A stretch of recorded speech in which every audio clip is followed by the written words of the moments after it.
The sun had long dipped below Seattle's skyline, casting the city in a dim, melancholic glow.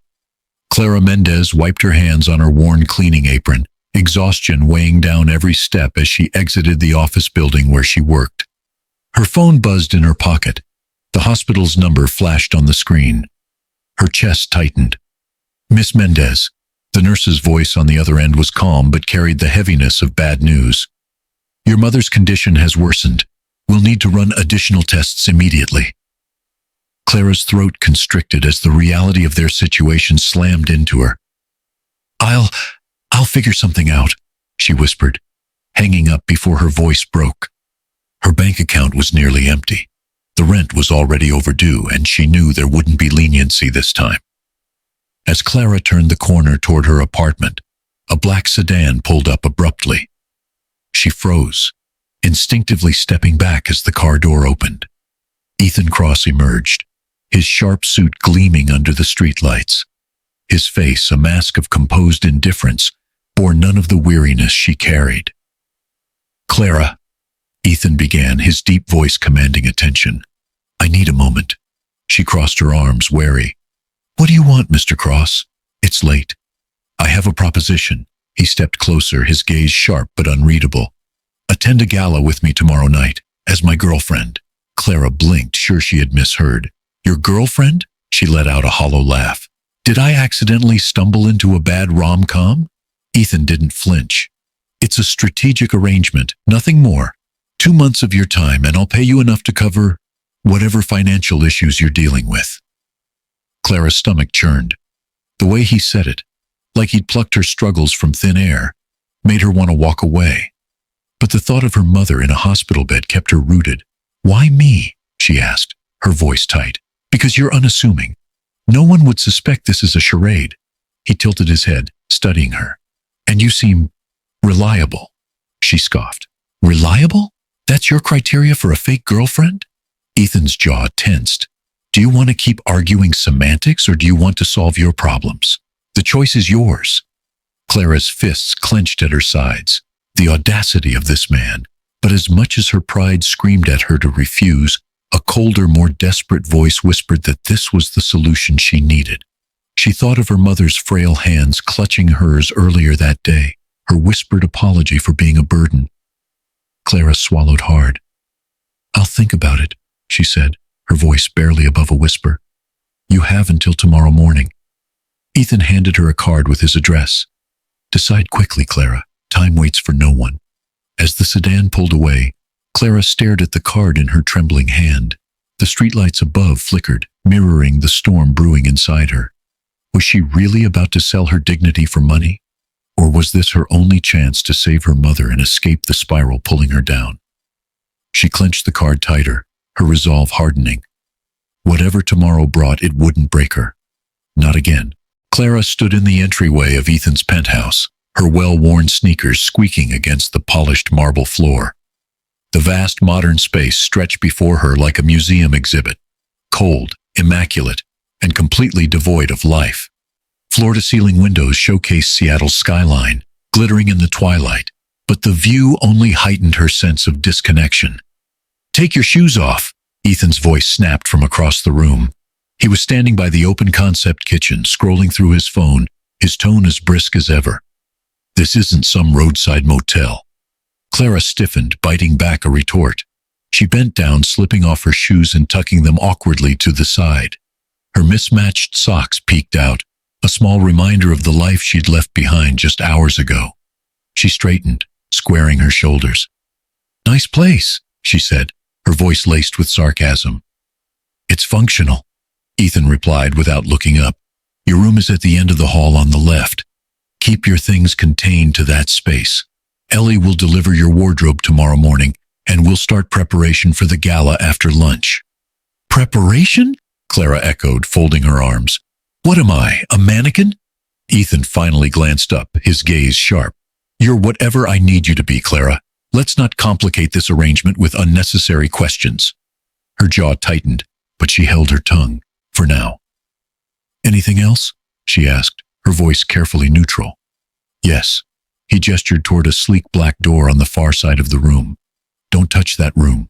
ever." The sudden shift in his tone caught her off guard. It wasn't his usual cold command. There was something darker, almost vulnerable, lingering in the words. She opened her mouth to ask why, but thought better of it. "Fine," she said, her tone clipped. As Ethan returned to his phone, Clara moved toward the hall, the weight of the day pressing down on her with each step. The room he'd assigned her was more spacious than her entire apartment, a minimalist sanctuary with crisp white bedding and elegant, understated furniture. But no amount of luxury could shake the gnawing discomfort that settled in her chest. She set her small duffel bag on the bed, the familiar scent of home clinging to the worn fabric. Her phone buzzed, breaking the silence. A text from Maria lit up the screen. "I'm proud of you, Mia. Don't forget who you are." Clara's throat tightened, and she blinked rapidly, refusing to let tears fall. Just as she sank onto the bed, there was a knock at the door. Ethan stood in the hallway, his expression unreadable. "I need you to sign an NDA," he said, holding out a tablet. "Standard procedure." Clara stared at the device, her pulse quickening. "You really know how to make a girl feel welcome," she muttered, taking the tablet from him. "This isn't a welcome," he replied coolly. "It's a business transaction, remember that." Their eyes met for a fleeting moment, and Clara caught a glimpse of something. Exhaustion? Doubt? Whatever it was, it disappeared as quickly as it came. Ethan turned and walked away without another word, leaving her alone with the weight of his expectations and the cold glow of the tablet screen. Clara exhaled slowly, scrolling through the document. She signed it, her fingers trembling slightly. This was her life now, at least for the next 2 months. A gilded cage with Ethan Cross as its warden. But if it meant saving her mother and buying herself a sliver of hope for the future, she'd endure it. Somehow. The soft hum of the city filtered through the windows as Clara climbed under the pristine white sheets. The bed was too soft, the room too quiet. For the first time in years, she felt like a stranger in her own skin, and she hated it. Clara stood frozen in the grand foyer of the hotel ballroom, the glint of crystal chandeliers catching the sequins of her borrowed gown. She tugged at the fabric, feeling like a child playing dress-up, her nerves bubbling beneath her composed facade. Around her, the buzz of Seattle's elite filled the air, powerful voices, polite laughter, and whispers that didn't feel so subtle. Ethan leaned in close, his cologne a sharp reminder of their arrangement. "Stop fidgeting," he murmured, his voice low and controlled.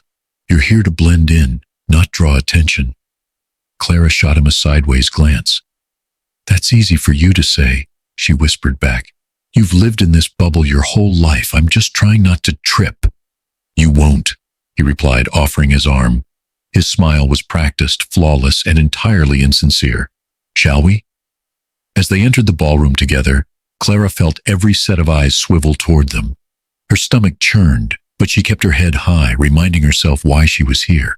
Maria's hospital bills, her sacrifices, she had to endure this. Ethan greeted several business associates, their conversations dull and rehearsed. Clara nodded when necessary, her polite smile plastered firmly in place. She was nearly convinced she could survive the evening until a familiar, icy voice sliced through the room. "Well, if it isn't Ethan Cross," Veronica Blackwood's words dripped with venom, her sharp gaze sliding to Clara, "and his guest." Clara felt Ethan's arm tense beneath her hand, but he didn't flinch.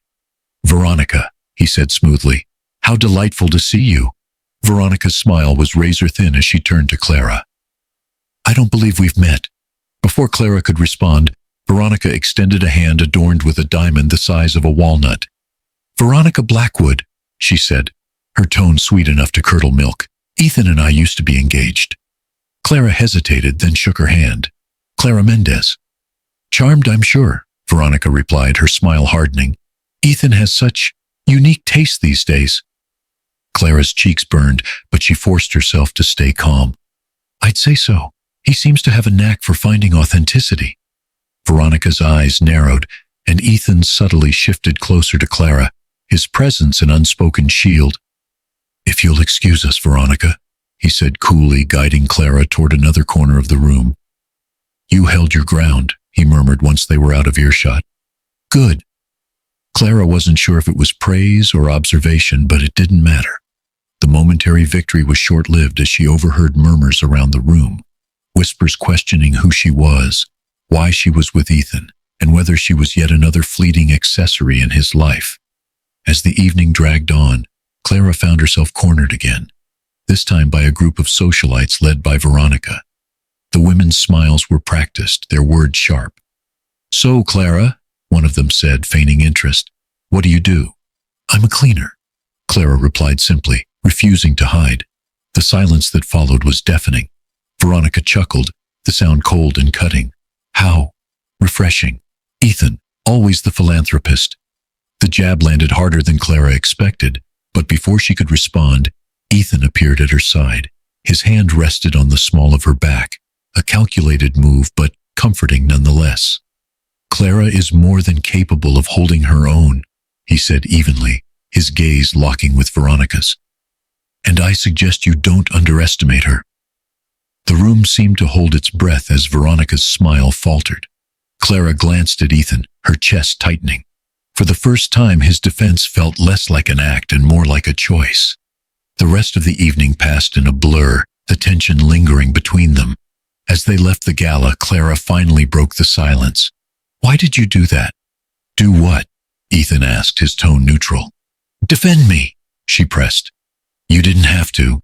He paused, his gaze unreadable. "You're part of the arrangement," he said finally.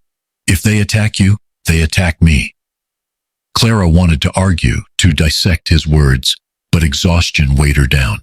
She let the conversation drop, though her mind raced with unanswered questions. The air in the penthouse was colder than usual. Or at least that's how it felt to Clara as she sipped her morning coffee. The events of the gala lingered in her mind like a storm cloud. Ethan's defense had been unexpected, but it also raised more questions than answers. She glanced toward the locked room he'd warned her about on her first night there, the door's matte finish catching the faint morning light. What was he hiding? Ethan appeared in the doorway, his sharp suit tailored to perfection, though the exhaustion behind his eyes betrayed his polished exterior. "Busy day today," he said, his tone clipped. "We'll be meeting investors this afternoon. Make sure you're ready." Clara arched an eyebrow. "Ready? For what exactly? Smiling politely while they whisper about me?" Ethan's gaze didn't waver. "Exactly. And try not to make any impulsive comments. This isn't a stage for personal grievances." Her stomach churned, but she managed a tight smile. "Understood, boss."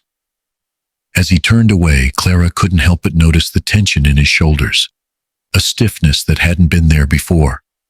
Something was eating at him, but she doubted he'd ever admit it. Later that day, while Ethan was out handling business, Clara found herself alone in the penthouse. Her curiosity about the locked door gnawed at her like an itch she couldn't scratch. She wandered closer, her footsteps muffled by the plush carpet. The handle was as unyielding as Ethan's demeanor. She sighed, stepping back, but her eyes caught a faint glimmer of light coming from the gap beneath the door. Was someone inside? Her phone buzzed, breaking her focus. It was Maria. "Mia," her mother's voice crackled softly. "How are things?" "Busy," Clara replied, her voice lowering as guilt crept in. "How are you feeling?" "I'm fine," Maria said, but Clara heard the weariness behind her words. "Just don't forget why you're doing this, okay? Don't let them make you feel small." Clara swallowed hard, her resolve firming. "I won't, Mama, I promise." As the call ended, Ethan returned, his usual sharp presence filling the room. He noticed her standing near the locked door, his expression darkening instantly. "I thought I told you to stay away from that." "I wasn't," Clara began, but his glare cut her off. "I mean it, Clara," he said, his voice low and dangerous. "Don't make me regret this arrangement." She crossed her arms, her defiance sparking.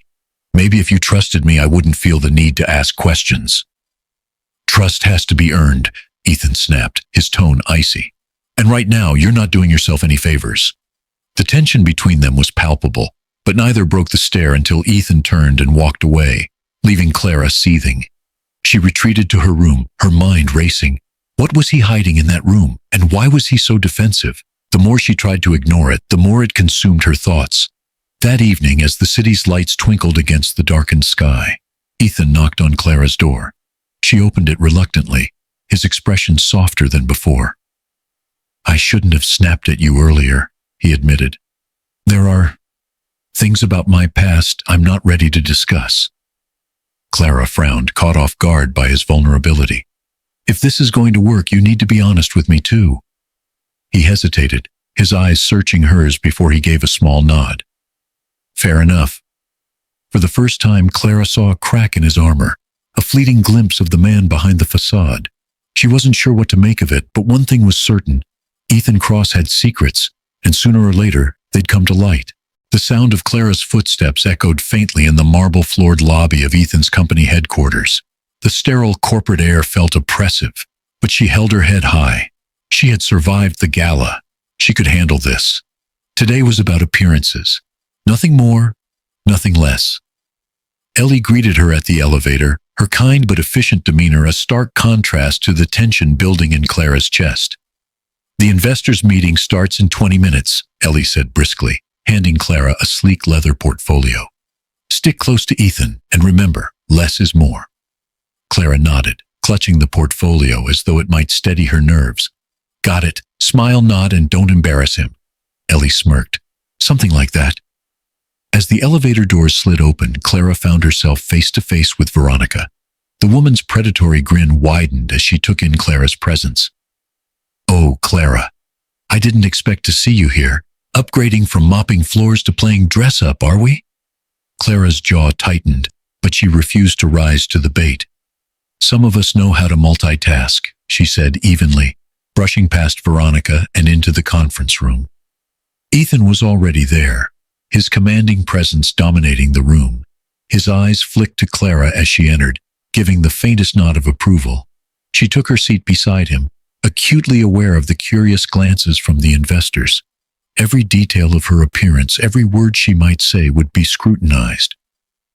The meeting began without incident, until Veronica spoke. "I've been hearing some interesting rumors about Ethan's new relationship," she said, her voice dripping with false sweetness. "Clara, darling, care to comment?" Clara's heart raced, but she met Veronica's gaze with calm determination. "Rumors are just that rumors," she replied, her tone measured. "I don't waste my time on them." Veronica's smirk faltered slightly, but she wasn't finished. "Of course, though I'm sure everyone in this room would agree transparency is key to maintaining trust." Before Clara could respond, Ethan interjected, his voice cold and precise. "Veronica, if you're done wasting everyone's time, we'd like to continue the meeting." The room fell silent, and Clara felt a flicker of gratitude toward Ethan. But as the meeting progressed, she couldn't shake the feeling that something was brewing beneath Veronica's polished exterior. Later that evening, Clara returned to the penthouse to find her phone buzzing relentlessly. Dozens of missed calls and messages lit up the screen, each more vitriolic than the last. "Gold digger. Fraud. Stay away from Ethan Cross." Her hands trembled as she scrolled through the messages. Attached to one was a screenshot of a fake bank statement, doctored to show an outrageous payment from Ethan to Clara. The caption read, "Ethan Cross's girlfriend for hire." Clara's chest tightened as the weight of the accusations pressed down on her. Her phone buzzed again, this time a call from Ethan. "Clara," he said without preamble, his tone sharp. "What's going on?" She exhaled shakily. "Someone leaked fake documents. They're saying I'm some kind of—" Her voice broke and she couldn't bring herself to say it. "I'm already on it," Ethan interrupted. "Stay off social media and don't engage with anyone. I'll handle this." His confidence should have been reassuring, but it only added to her unease. "Do you think Veronica's behind this?" she asked softly. Ethan's silence spoke volumes. "It doesn't matter who's behind it," he said finally. "What matters is containing the damage." As the call ended, Clara sat in the darkness of her room, the phone still clutched in her hand. She wanted to believe Ethan could fix this, but a small voice inside her whispered a truth she wasn't ready to face. This wasn't just about the arrangement anymore. Whoever was behind this wanted to ruin her. For good. Clara sat on the edge of Maria's hospital bed, her mother's pale hand resting in hers. The sterile white walls of the room felt stifling, the faint beeping of the heart monitor the only sound breaking the silence. Maria's breathing was shallow, But her smile, as always, remained intact. "Mia, you didn't have to come," Maria said softly, her voice barely above a whisper. "I'm fine. Just another checkup." Clara's throat tightened, her eyes stinging with unshed tears. "Mama, this isn't just a checkup. You've been skipping treatments again, haven't you?" Maria glanced away, her gaze fixating on the rain trickling down the window. "The money should go toward more important things, like your future." "That's not your decision to make." Clara's voice cracked, and she immediately regretted her outburst. She softened her tone, squeezing Maria's hand. "You can't keep doing this. You're the most important thing, Mama." Maria sighed, a mixture of exhaustion and guilt crossing her face. "Clara, you're sacrificing so much already. I don't want to add to your burden." "You're not a burden," Clara said firmly, her voice trembling.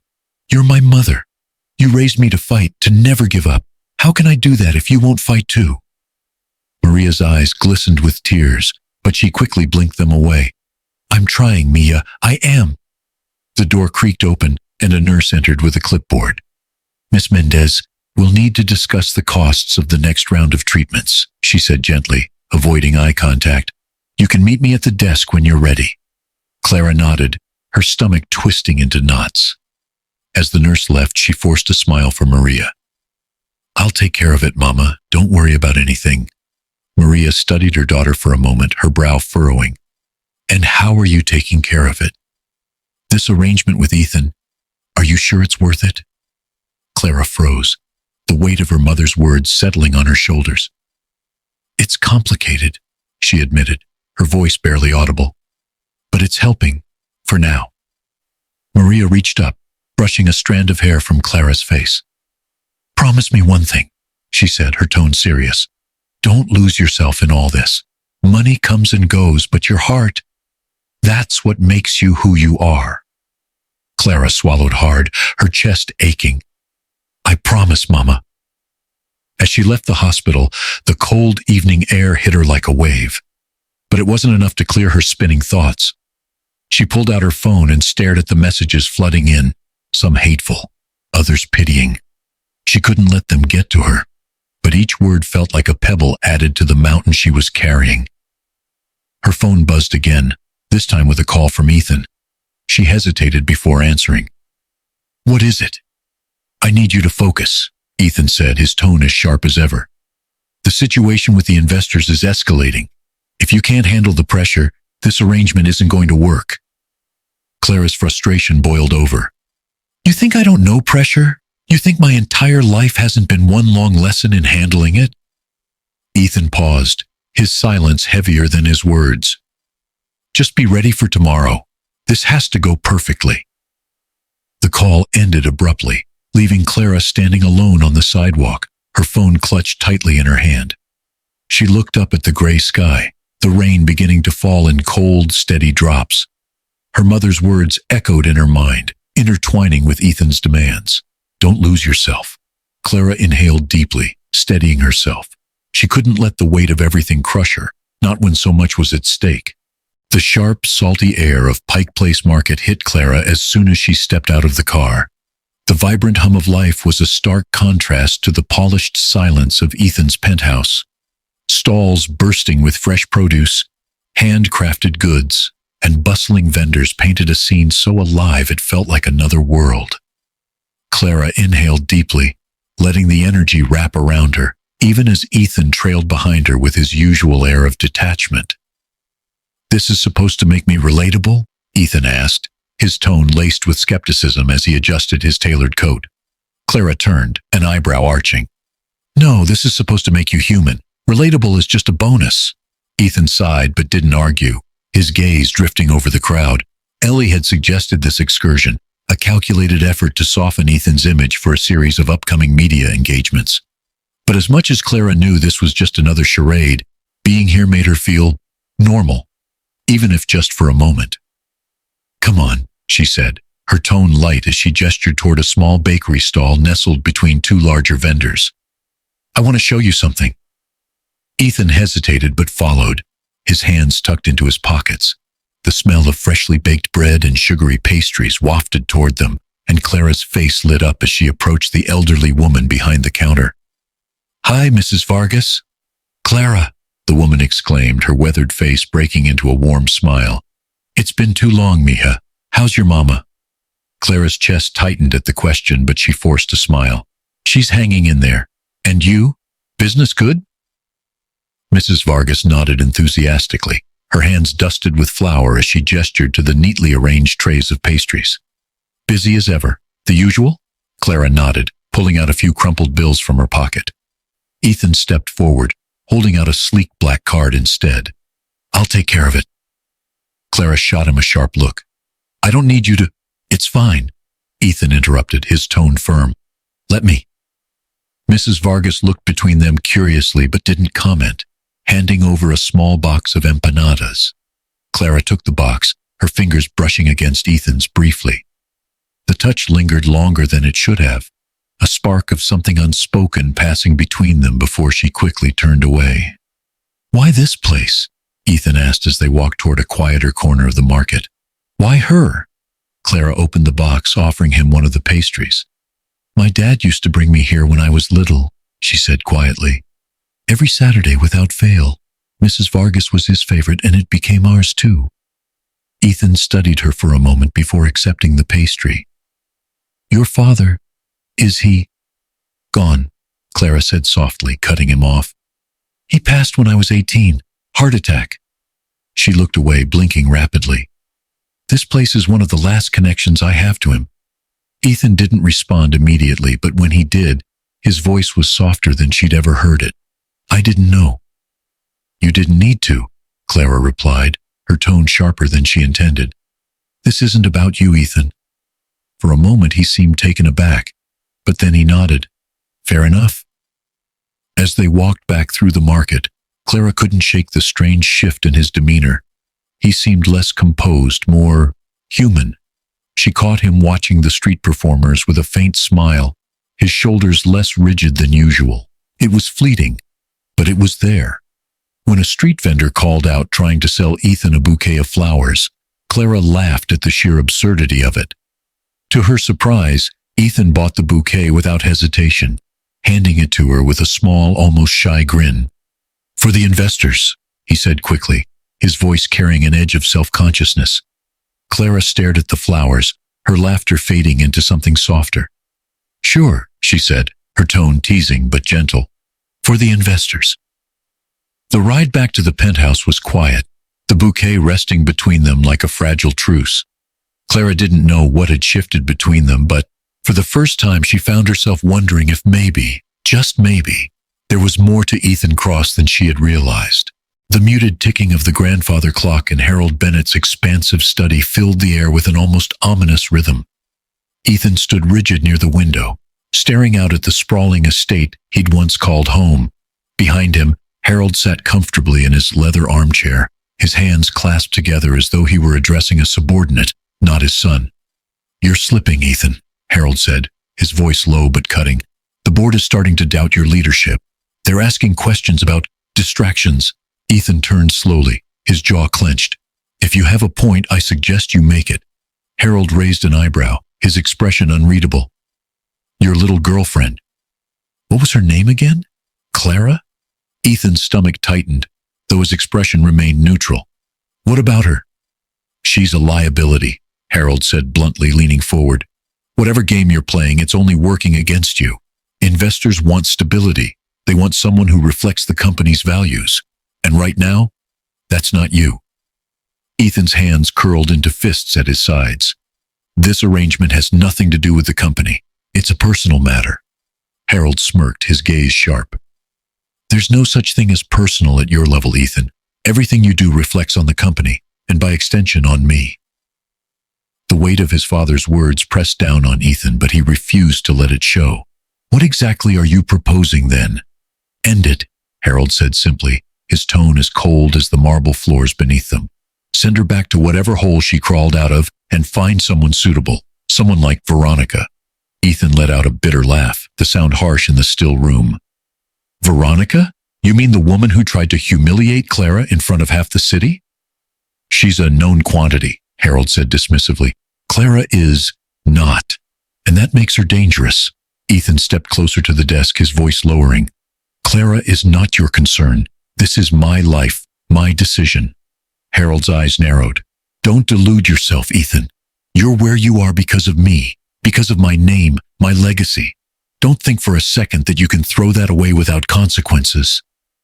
For a moment, the two men locked eyes, the tension crackling like a live wire. Finally, Harold leaned back, a sly smile playing on his lips. But if you insist on keeping her around, perhaps I should get to know her better. Ethan stiffened. What does that mean? Harold shrugged, feigning nonchalance. I've taken the liberty of looking into her background, her mother's medical bills, her father's debts. It's all quite tragic, really. Ethan's blood ran cold. Stay out of it. Harold rose from his chair, his towering presence almost as suffocating as his words. I'm simply protecting the family interests. If you won't make the right decision, I will. As Ethan stormed out of the study, his mind raced. His father's threat wasn't idle. Harold never made idle threats. He would dig, he would meddle, and he would destroy anyone who got in his way. Back at the penthouse, Clara was sitting on the couch, her face lit softly by the glow of her laptop. She glanced up as Ethan walked in, his jaw tight and his movements stiff. What happened? She asked, her brow furrowing. Ethan hesitated, the weight of his father's threats heavy on his shoulders. Nothing you need to worry about. Clara didn't look convinced, but she let it drop, closing her laptop. If you say so. As she walked toward her room, Ethan watched her go, his chest tightening. He had promised himself he wouldn't let this arrangement become personal. But with each passing day, it was becoming harder to draw the line. Harold's words echoed in his mind. Don't delude yourself, Ethan. But for the first time in years, Ethan wanted to believe that his father was wrong. Clara slammed the door to her room, her breath shallow and ragged. Ethan's earlier words echoed in her mind like a relentless drumbeat, each syllable cutting deeper than the last. This arrangement isn't worth it if you can't keep up. The biting coldness in his tone, the dismissal in his eyes, it all came crashing down on her. For weeks she had endured the whispers, the humiliation, the endless charade. All for what? To be treated as expendable? Her phone buzzed on the nightstand, but she ignored it. She wasn't ready to hear Maria's soft voice telling her to hold on, to be strong. Right now, Clara didn't feel strong. She felt used, discarded, as if every ounce of dignity she'd clung to had been stripped away. In the living room, Ethan paced back and forth, frustration etched into every line of his face. Harold's threats, the investors' demands, and now Clara's defiance, it was all spiraling out of control. He rubbed his temples, willing the pounding headache to subside. The door to Clara's room flew open, and she stormed out, her eyes blazing. We need to talk. Ethan turned to face her, his expression hardening. About what? About you, she snapped. About this arrangement and the way you treat me like a pawn in your game. Ethan crossed his arms, his voice icy. You knew what this was from the start, Clara. Don't act like I forced you into anything. Clara laughed bitterly, the sound hollow and sharp. You didn't have to. Life already did that for you.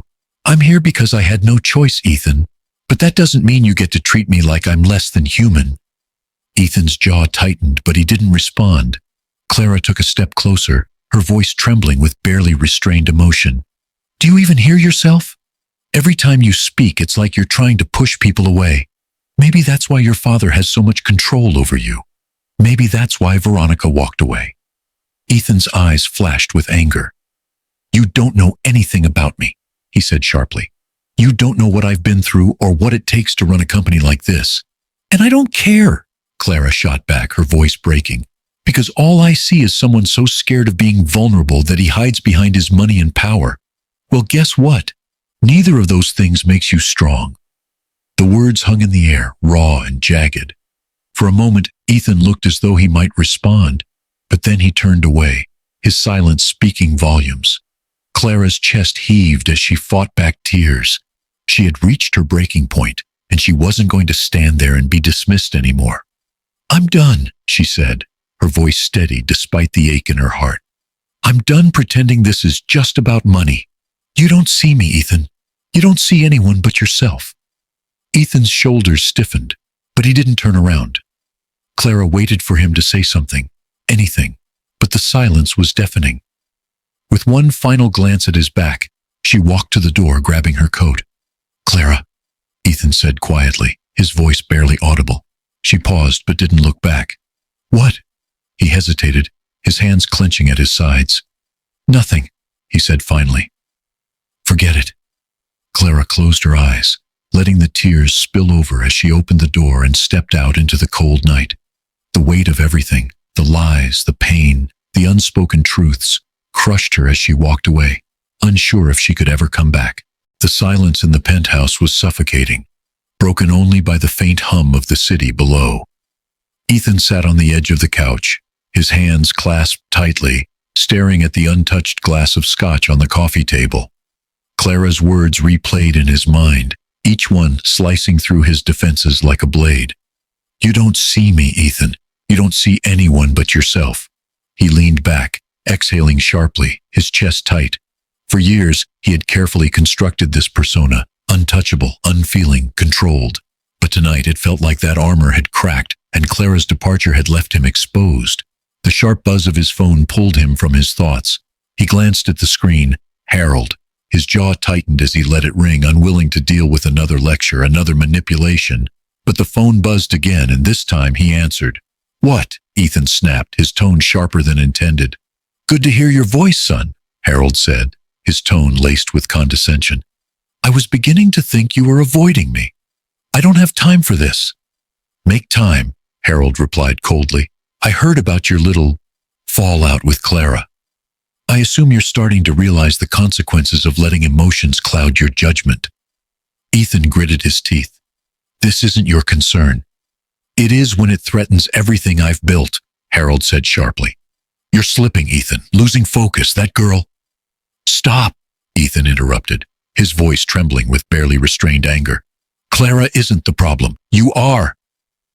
The line went silent for a moment, and Ethan felt a rush of adrenaline as he spoke words he had held back for years. "You think you can control everything, but you don't own me. Not anymore." Harold's laugh was cold, calculated. "You sound just like your mother." The words hit Ethan like a punch to the gut. His grip on the phone tightened. "Don't bring her into this." "Why not? She's the reason you're so determined to prove yourself, isn't she? Always chasing something you can't have." Ethan ended the call abruptly, his heart pounding. He stared at the phone in his hand, the memories of his mother flooding back, her absence, the ache of abandonment that had shaped every decision he'd made since. The same pain that had driven him to build walls so high no one could climb them.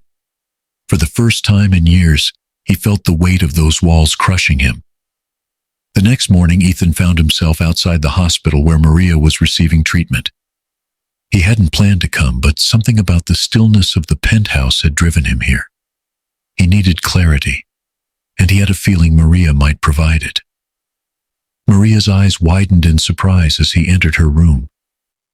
"Ethan," she said softly, her voice frail but steady, "what are you doing here?" He hesitated, unsure of how to begin. "I needed to talk." Maria studied him for a moment, her gaze penetrating. "About Clara?" Ethan nodded, his throat tightening. "She's gone, and I don't know how to fix it." Maria's expression softened. "Ethan, sometimes fixing things isn't about what you do. It's about what you let go of." Her words hung in the air, and Ethan felt something shift inside him. "What if I've let go of too much already?" he asked quietly. Maria reached for his hand, her touch warm despite her frailty. "Then maybe it's time to start holding on." As Ethan left the hospital, her words echoed in his mind, mixing with Clara's. He had spent so long protecting himself from pain that he had pushed away anyone who might have cared enough to ease it. But now, for the first time, he wondered if letting those walls fall might be the only way to truly move forward. The rain began to fall as he stepped outside, but Ethan didn't move to shield himself. He let it soak through his suit, a quiet reminder of the weight he had carried, and the choice he now faced. The hum of anticipation buzzed in the air as Clara stood backstage, gripping the edge of her apron like a lifeline. The statewide baking competition was her one chance, a chance to prove herself, to create something lasting. and to silence the doubts that had plagued her for weeks. Her mother's gentle encouragement echoed in her ears, grounding her amidst the chaos. "Contestants, take your places!" The coordinator's voice boomed across the room. Clara exhaled shakily, stepping up to her station. Rows of cameras lined the perimeter, capturing every moment for the live broadcast. The crowd buzzed with chatter, and Clara caught glimpses of familiar faces in the audience. Veronica sat near the front, her lips curled into a smug smirk, flanked by Harold. Ethan was nowhere to be seen, but Clara pushed the thought aside. This was her moment, not his. The first round was announced, a signature dessert showcasing creativity and technique. Clara's hands moved instinctively, blending ingredients and forming the vision she'd spent weeks perfecting. Her station became a whirlwind of motion, her focus narrowing to the delicate balance of flavors she wanted to convey. But as the timer ticked down, Clara's confidence wavered. She noticed Veronica whispering to one of the event organizers, their glances flicking in her direction.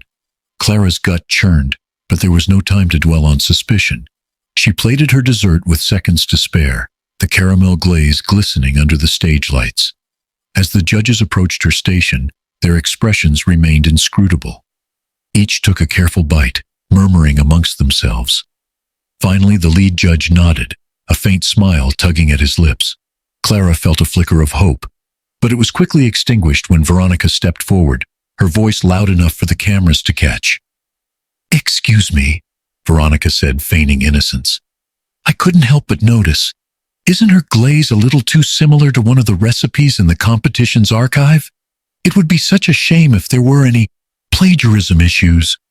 Gasps rippled through the crowd and Clara froze. Her pulse pounded in her ears as the judges exchanged uneasy glances. "That's not true," she said, her voice trembling but resolute. "This recipe is mine. I've been perfecting it for years." Veronica's smirk deepened, but before the judges could respond, another voice cut through the tension. "I can vouch for her." Clara's head snapped toward the source. Ethan stood at the back of the room, his commanding presence silencing the crowd. He stepped forward, his gaze fixed on Veronica.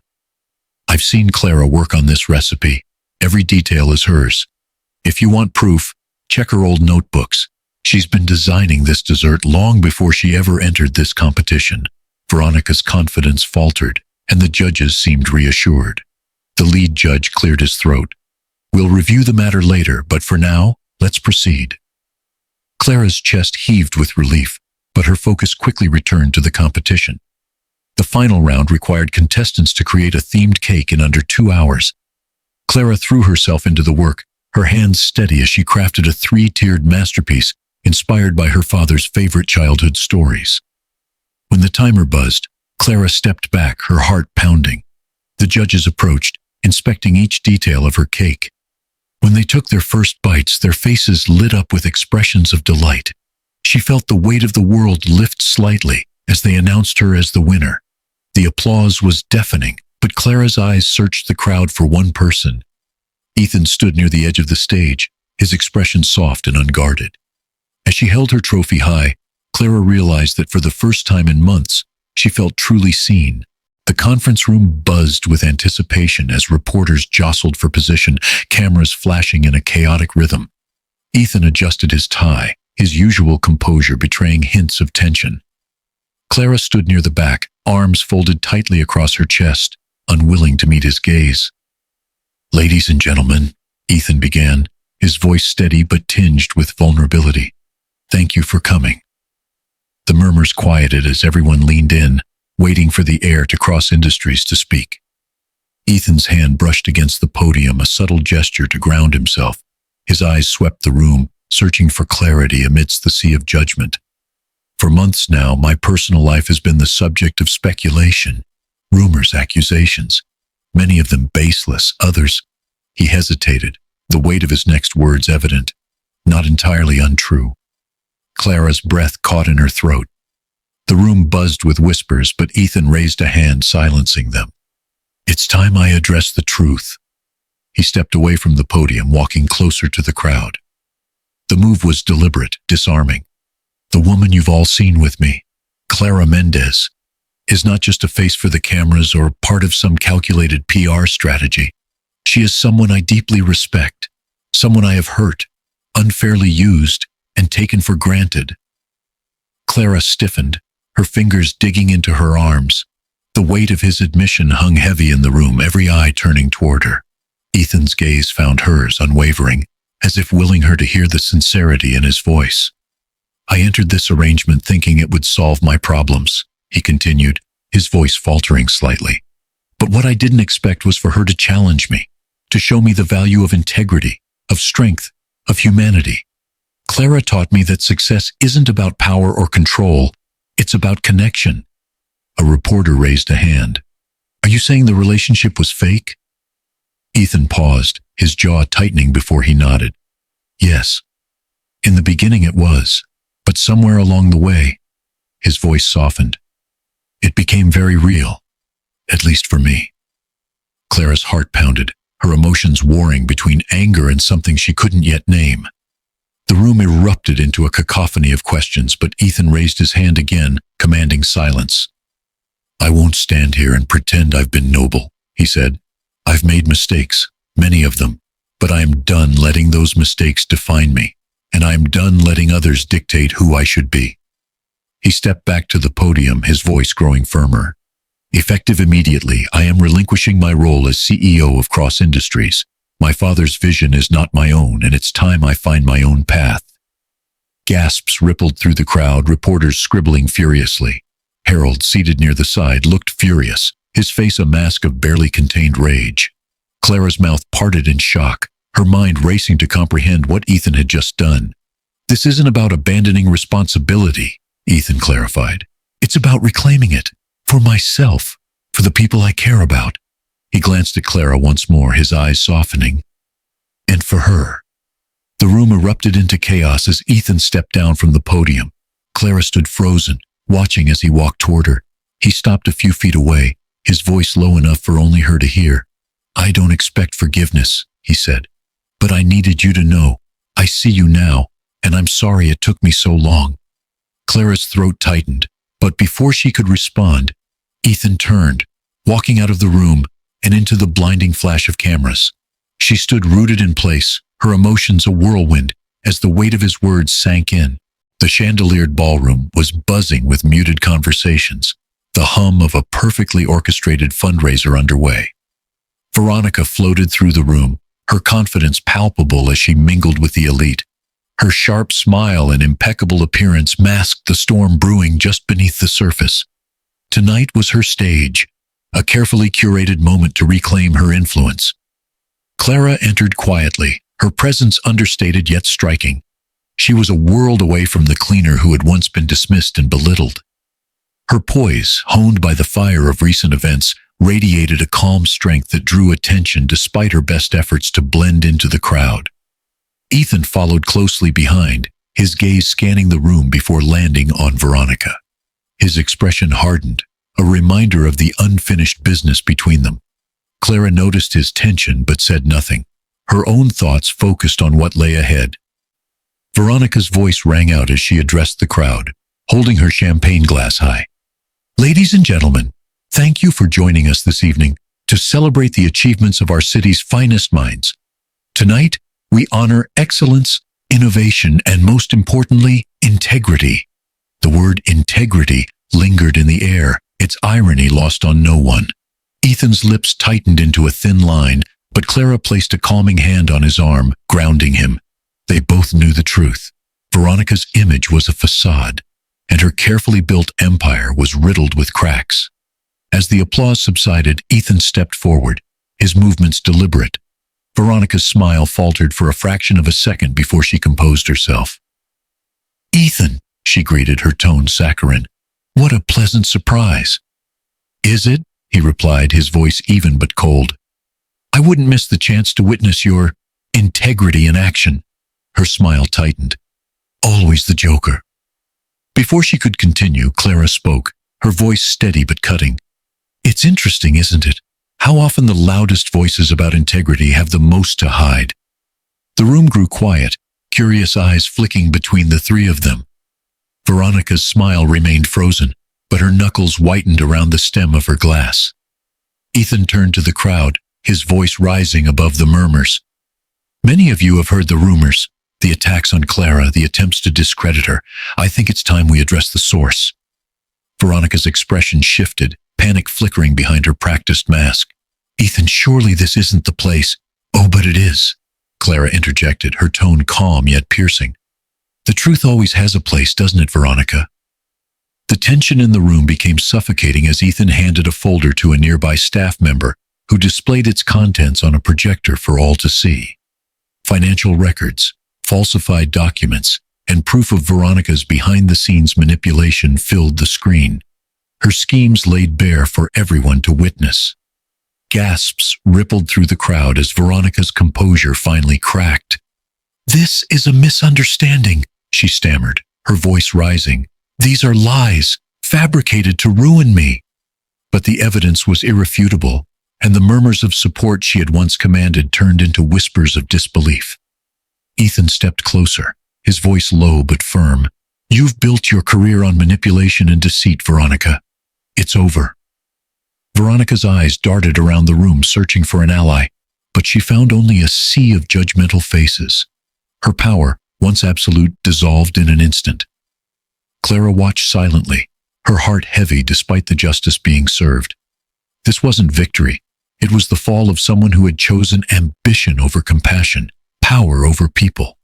And in Veronica's fall, Clara saw a path she would never take. As the fundraiser dissolved into chaos, Ethan turned to Clara, his expression unreadable. "It's done." Clara nodded, her voice quiet but resolute. "Let's go." And together they walked away, leaving Veronica to face the consequences of her choices. The smell of freshly baked bread filled the air as Clara stepped into the space that would soon be her bakery. Sunlight streamed through the large windows, warming the oak floors and reflecting off the polished counters Ethan had insisted on installing. She ran her fingers over the smooth marble surface of the display case, her heart swelling with a mixture of disbelief and gratitude. "You've outdone yourself," Clara said softly, turning to Ethan, who stood near the door with his arms crossed. Ethan shrugged, his expression unreadable. "It's your dream, not mine. I just helped bring it to life." Clara smiled faintly, but there was an edge of something bittersweet in her gaze. "And yet, you chose to name it after my dad." She gestured to the sign above the entrance, bold letters spelling out Hector's Hearth. "You didn't have to do that." Ethan's lips twitched, almost forming a smile. "He was important to you. It felt right." Clara's throat tightened as she looked back at the sign. Memories of her father flooded her mind, his laughter, his unwavering belief in her, the morning spent baking together before the world woke up. She blinked rapidly, willing the tears to stay at bay. "Thank you," she said, her voice barely above a whisper. Before Ethan could respond, the door burst open, and Maria stepped inside, her face lighting up as she took in the bakery.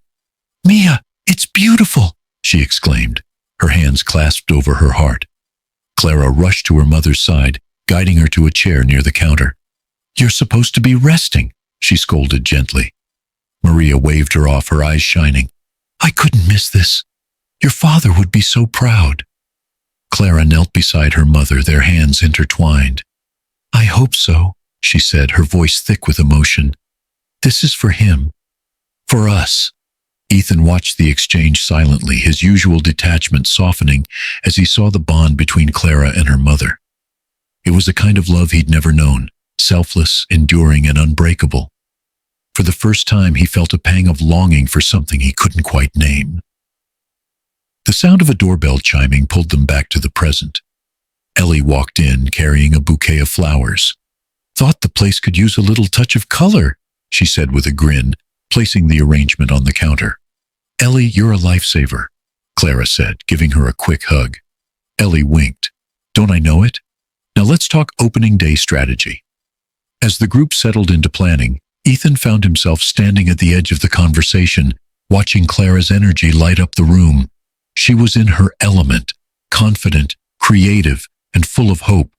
It was a side of her he hadn't fully appreciated before, and it left him feeling both awed and humbled. Hours later, as the sun dipped below the horizon, Clara stood alone in the bakery. the quiet settling around her like a warm embrace. Ethan approached her cautiously, his hands in his pockets. "It suits you," he said after a moment. Clara turned to him, her expression soft but guarded. "What does?" "This place, it's yours." She nodded, her gaze steady. "It is, and I'm going to make it work." Ethan hesitated, then stepped closer. "Clara, He stopped, the words catching in his throat. "You deserve this, all of it." Clara searched his face, unsure of what he was trying to say. "Thank you," she said simply, unwilling to read too much into his sincerity. As Ethan turned to leave, he paused at the door, glancing back at her. "You've changed me, Clara. I just thought you should know." Clara watched him go, her heart aching with the weight of his words. Alone in the bakery that symbolized her resilience and her father's legacy, she allowed herself a moment of quiet reflection. This was her beginning, but the journey was far from over. Ethan hesitated at the door to Harold's office, his hand hovering over the sleek brass handle. He hadn't been back to this house since the day he'd walked out, vowing never to return. But Clara's words still echoed in his mind. "You don't have to be him to prove your worth." Summoning his courage, he pushed the door open. Harold was seated behind his mahogany desk, a glass of whiskey in hand, his eyes narrowing as Ethan stepped inside. "Well," Harold said, his tone clipped, "this is unexpected." "I came to talk," Ethan replied, his voice steady but firm. "Not as your son, as someone who's finally ready to stand on his own." Harold raised an eyebrow, a faint smirk tugging at the corners of his lips. "Is that so? And what makes you think I'm interested?" Ethan closed the door behind him, refusing to let Harold's icy demeanor intimidate him. "Because I'm walking away from the company for good, and I thought you deserved to hear it from me." The smirk vanished. "You're throwing it all away? For what? That girl?" Ethan's jaw tightened. "For myself. For a life where I don't have to measure my worth by your approval." Harold leaned back in his chair, swirling the whiskey in his glass. "You think you're above all this? You'll come crawling back. They always do." "No," Ethan said quietly, his gaze unwavering. "I won't." For the first time, Harold seemed genuinely taken aback. He set the glass down, his expression hardening. "You're a fool." "Maybe," Ethan admitted, "but at least I'm finally free." As Ethan turned to leave, Harold called after him, his voice laced with something that almost sounded like regret. "You'll regret this." Ethan paused but didn't look back. "The only thing I regret is letting you control me for so long." Later that evening, Ethan found himself outside Hector's hearth. The soft glow of the lights inside made the bakery feel like a haven, a sharp contrast to the cold confrontation he'd just endured. Taking a deep breath, he pushed open the door. Clara was at the counter, arranging pastries in neat rows. She looked up as the doorbell chimed, her expression shifting from surprise to guarded curiosity. "What are you doing here?" "I wanted to see you," Ethan said, stepping closer, "and to apologize for everything." Clara set down the tray, crossing her arms. "You've apologized before, Ethan. What makes this time different?" He met her gaze, his voice low but sincere. "Because this time, I'm not asking for anything in return. I just wanted you to know, I see you, and I'm sorry for ever making you feel like you weren't enough." Clara's defenses softened, but she held her ground. "What changed?" Ethan hesitated, then said, "You did. You showed me what it means to be brave, to build something real, no matter how hard it is." For a moment, the air between them was heavy with unspoken words. Then Clara stepped around the counter, her expression unreadable. "Ethan, I don't know if I can trust you." "I don't expect you to," he admitted, "but I'm willing to earn it." Clara studied him, her heart warring between caution and the faint spark of hope she couldn't extinguish. Finally, she nodded. "We'll see." As Ethan turned to leave, Clara called after him, her voice soft but resolute. "Ethan?" He paused, looking back. "Yeah? Thank you," she said, "for everything." He smiled, a real, unguarded smile, and left the bakery, the weight on his shoulders finally beginning to lift. The morning sun filtered through the large windows of Hector's hearth, casting golden light across the bakery's bustling interior.